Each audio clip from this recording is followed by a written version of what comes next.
إن الحمد لله نحمده ونصلي على رسوله الكريم أما بعد فأعوذ بالله من الشيطان الرجيم بسم الله الرحمن الرحيم وإنك لعلى خلق عظيم.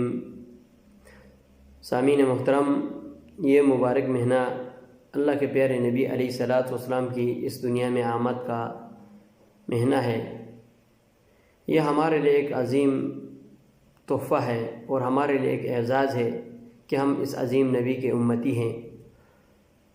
اگر باقی سب مہینوں میں زیادہ نہ ہو تو کم از کم اس مہینے میں اللہ کے پیارے نبی علیہ الصلاۃ والسلام کی سیرت مبارکہ سے مختلف پہلوؤں کو ظاہر کرنا بہت ضروری ہے. یوں تو علماء کرام اس بابرکت مہینے میں بہت سے بیانات کرتے ہیں، لیکن عموماً اس بات کا خیال نہیں رکھتے کہ یہ قصہ، یہ واقعہ صحیح حدیث سے ثابت ہے یا نہیں ہے. تحقیق نہیں کرتے، بلکہ جو بھی مشہور ہے اس کو بول دیتے ہیں. حالانکہ اللہ کے پیارے نبی علیہ الصلاۃ والسلام کے فرمودات کے ذخیروں میں صحیح قصے، جو اللہ کے پیارے نبی علیہ الصلاۃ والسلام سے صحیح سند کے ساتھ ثابت شدہ قصے بہت موجود ہیں. صحیح مسلم میں اور ابو داؤد میں 3 واقعات کو اللہ کے پیارے نبی کی عظیم زندگی کے 3 پہلوؤں سے 3 حدیثیں آپ کے گوش گزار کرتا ہوں. ان 3 حدیثوں کو مفہوم میں پیش کرتا ہوں کہ اللہ کے پیارے نبی علیہ الصلاۃ والسلام بڑے اخلاق کے پیکر تھے، عظیم اخلاق کے پیکر تھے. اللہ تبارک و تعالیٰ فرماتے ہیں بے شک وَإِنَّكَ لَعَلَى خُلُقٍ عَظِيمٍ، بے شک آپ بہت بڑے عمدہ اخلاق کے مالک ہیں. یعنی اللہ کے پیارے نبی علیہ الصلاۃ والسلام کے اخلاق بہت اعلیٰ تھے، بہت عرفہ تھے. آپ کا بچوں کے ساتھ تعامل، بچوں کے ساتھ شفقت، بزرگوں کے ساتھ توقیر، عزت، اور اپنے گھر والوں کے ساتھ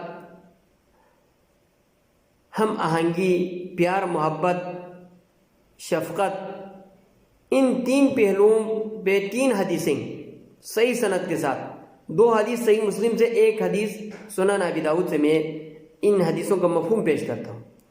سب سے پہلا حدیث حضرت انس رضی اللہ تعالیٰ عنہ فرماتے ہیں، ایک دفعہ، یہ سنن ابی داؤد کی روایت ہے، 4818 نمبر حدیث ہے.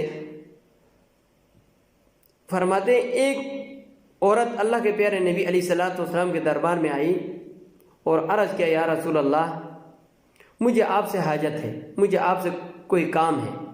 تو اللہ کے پیارے نبی علیہ الصلاۃ والسلام کی وسیع ظرفی، یعنی اعلیٰ ظرفی کی مثال آپ دیکھ لیں.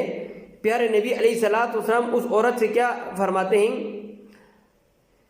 یا ام فلان، یعنی اے فلاں کے ماں، یعنی ایک اعزازی الفاظ استعمال کر کے فرماتے ہیں، آپ جس مدینہ کے جس گلی کے جس نکر پر بھی بیٹھے، میں آ کے آپ کے حاجت کو پورا کر دیتا ہوں.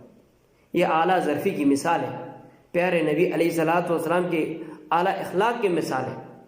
اور بعض حدیثوں میں آتا ہے یہ ذہنی طور پر مریض بھی تھی، یعنی ذہنی مریض عورت تھی یا بیمار تھی، لیکن اللہ کے پیارے نبی علیہ الصلاۃ والسلام تشریف لائے اور جہاں جس نکر پر وہ عورت بیٹھی تھی ادھر جا کے اس کی حاجت پوری کر لی. جو بات بولنا چاہتے تھے وہ اللہ کے پیارے نبی علیہ الصلاۃ والسلام نے سن لیا اور اس کا کام پورا کر دیا.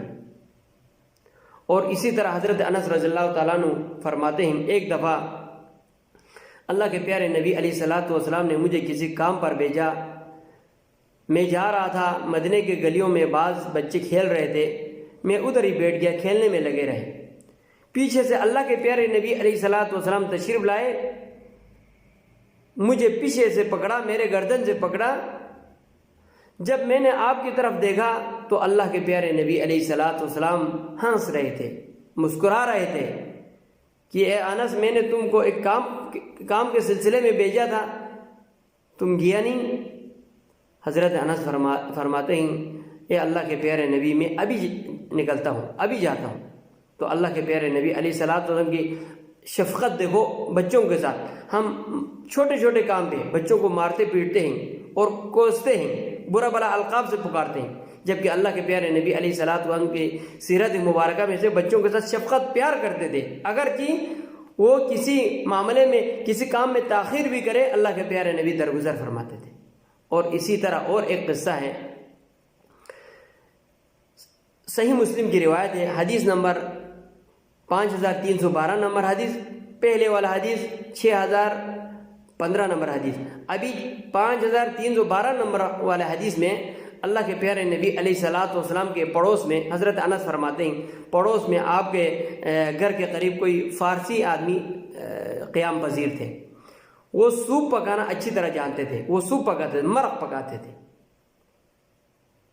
تو ایک دن اللہ کے پیارے نبی علیہ الصلوۃ والسلام کو دعوت دی، اللہ کے پیارے نبی آج میرے گھر میں آپ کو دعوت ہے۔ تو اللہ کے پیارے نبی نے پوچھا کیا حضرت عائشہ کو بھی دعوت ہے؟ تو اس آدمی نے کہا نہیں، عائشہ کو نہیں ہے۔ تو اللہ کے پیارے نبی علیہ الصلوۃ والسلام نے فرمایا پھر میں نہیں آؤں گا۔ پھر دوسری بار آئے، یا رسول اللہ آپ کو میرے گھر میں دعوت ہے؟ پھر فرمایا عائشہ کو بھی دعوت ہے؟ نہیں۔ پھر اللہ کے پیارے نبی نے انکار کیا، پھر میں نہیں جاتا۔ پھر تیسری بار، پھر چوتھی بار اس آدمی نے کہا یا رسول اللہ میرے گھر میں دعوت ہے حضرت عائشہ کو بھی۔ پھر اللہ کے پیارے نبی علیہ الصلوۃ والسلام بہت خوش ہوئے اور اس گھر کی طرف چل پڑے۔ حضرت عائشہ آپ کے پیچھے پیچھے تھے، یعنی اپنے گھر والوں کے ساتھ کتنے پیار اور محبت کرتے تھے۔ تو ہمیں بھی ان سیرتوں کو، ان قصوں کو، ان واقعات کو جو سچے ہیں، اس میں کوئی جھوٹ کا شک بھی نہیں، شائبہ بھی نہیں، تو ہمیں ان اچھے قصوں سے، اللہ کے پیارے نبی علیہ الصلوۃ والسلام کی زندگی کے مختلف پہلوؤں سے سبق سیکھنے کی ضرورت ہے۔ اللہ تبارک و تعالی ہمیں پیارے نبی علیہ الصلوۃ والسلام کے اخلاق کی پیروی کرنے کی، آپ کے سنتوں کی پیروی کرنے کی توفیق دے۔ وآخر دعوانا ان الحمد للہ رب العالمین۔